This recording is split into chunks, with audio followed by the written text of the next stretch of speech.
নতুন সময়, নতুন সফর, নতুন জিন্দাবাদ। সাত আসমান ভেদ করে উঠে হাদির জিন্দাবাদ।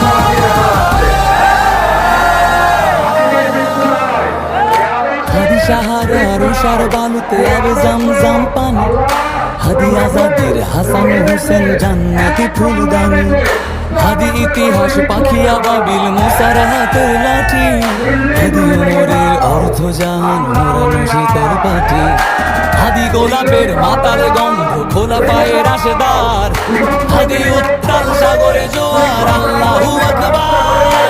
আবু বকরের সিদ্দিক থেকে আলোর ঝর্ণায় হাদি জেগেছিল তরুণ আলীর সাহসের সুধা টেনে।